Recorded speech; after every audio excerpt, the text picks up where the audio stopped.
आय हाय ओए होए आय हाय ओए होए बद्दू बद्दी बद्दू बद्दी। दोस्तों आपको बताऊं ये काजी फाइज ईसा साहब जो हैं उनका जो अंदाज क्या है, वो क्या कहना चाहते हैं, आखिर वो क्या पॉइंट्स पकड़ते हैं। आपको एक छोटी सी मिसाल देता हूँ, फिर आपको ये हाय हाय जो बद्दू बद्दी मैं कह रहा हूँ आपको समझ आ जाएगा। आपके घर पे कोई कब्जा कर लेता है, आपके घर पे कोई कब्जा कर लेता है, तो आप सुबह जाके अदालत में चले जाते हैं, काजी साहब के पास चले जाते हैं और उनको कहते हैं कि जनाब ये देखें फलां डाकुओं ने फलां लोगों ने कब्जा फरोशी ने मेरे घर पे कब्जा कर लिया है। तो आगे से काजी साहब फरमाते हैं कि आप जो है ना कल क्यों नहीं आए, जब ये आपके ऊपर कब्जा हुआ था तब आप क्यों नहीं आए, आप 10 मिनट बाद क्यों नहीं आए, आप आधे घंटे बाद क्यों नहीं आए, घंटे बाद क्यों नहीं? शाम तक क्यों नहीं आए, आप शाम तक क्यों, आप सुबह क्यों आए हैं? वो कहेगा जी हालात खराब थे, रास्ते खराब थे, मैं आ नहीं सकता था, कर्फ्यू था, फलां था फलां था। नहीं नहीं नहीं, सिचुएशन पे बात मत करें, सिचुएशन पे बात मत करें, आप बस ये बताएं आप क्यों नहीं आए। ये ना सुने, आप कानून आइन की बात करें, जब आपके घर पे कब्जा हुआ तो आप फौरन क्यों नहीं आए।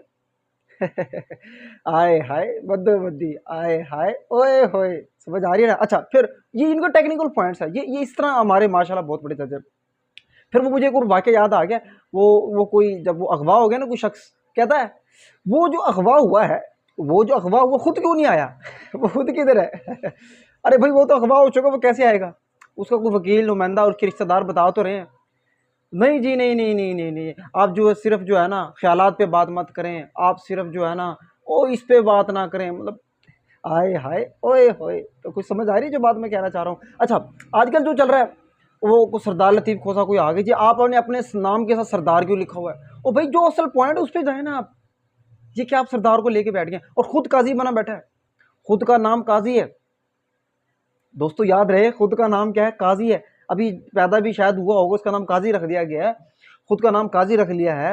और काजी इसको पता भी नहीं था मैं बड़ा हो गया काजी बनूंगा कि नहीं बनूंगा, लेकिन काजी रख दिया है। आए हाय ओए ओए। अच्छा आखिरी पॉइंट में आपको एक और मिसाल देता हूँ, आखिरी उम्मीद आपको वो भी पसंद आएगी। आखिरी मिसाल दोस्तों ये कि आप बारात लेके कहीं जाते हो और दूल्हा साहब जो है ना, और आगे से जहाँ बारात जाती है वो आगे से कहता है कि जनाब आप बारात लेकर तो आ गए हो पर आपके कपड़े मैच नहीं कर रहे, आपने जूता सही नहीं पहना हुआ है, आपने ये जो ऊपर जो सहरा पहना ये ठीक नहीं है। अरे भाई जो चीज़ चेक करनी है वो चेक करे ना। वो शादी करने आया है, वो उसको उसको उसको शादी करे, उसका निकाह पढ़वाए। आप किस चीज़ों में पड़ गए? जो उसका मकसद है, जो उसका काम है, आप जो चीज़ चेक करने वाली वो तो आप करते नहीं है, तो आप चेक कुछ और किए जा रहे हैं। तो मेरे भाई बात ये है, तो ये हाल है हमारा, हमारे काजी फाइज ईसा साहब का। टेक्निकल चीज़ों को पकड़ पकड़ के जो है ना उनको पीछे धोई जा रहे हैं, वहाँ से पॉइंट्स निकाली जा रहे हैं। जी आप पीटीआई के वकील हैं, ये सुन्नी इत्तेहाद के वकील हैं, पहले आप ये बताएं, हाँ और ना में बताएं, यस और नो में बताएं, पहले इसका जवाब दें। आप ये ख्यालात की बातें, ख्याली बातें मत करें, यूँ हो गया सिचुएशन पे बात करें, आप आइन कानून की बात करें। आइन कानून तो उनकी ज़ुबान पे ऐसे रटा हुआ है ना, रटा हुआ। मैंने मिसालें आपको दे दी हैं, समझने के लिए ये काफ़ी है, ये समझने के लिए काफ़ी है, लेकिन ज़ुबान पे एक ही चीज़, आइन कानून के साथ, आइन कानून के साथ चलो, आइन कानून के साथ हमने आइन कानून को देखना है, बस हमने आइन कानून को देखना है। ये है उनका आइन कानून जो मैंने आपको बता दिया है। ठीक है दोस्तों, उम्मीद है आपको हमारी छोटी सी वीडियो पसंद आई हो। अगर आपको पसंद आई है तो अपनी कमेंट से अपनी राय से ज़रूर आगाह कीजिएगा। आए हाय ओए होए बद्दो बद्दी बद्दो बद्दी।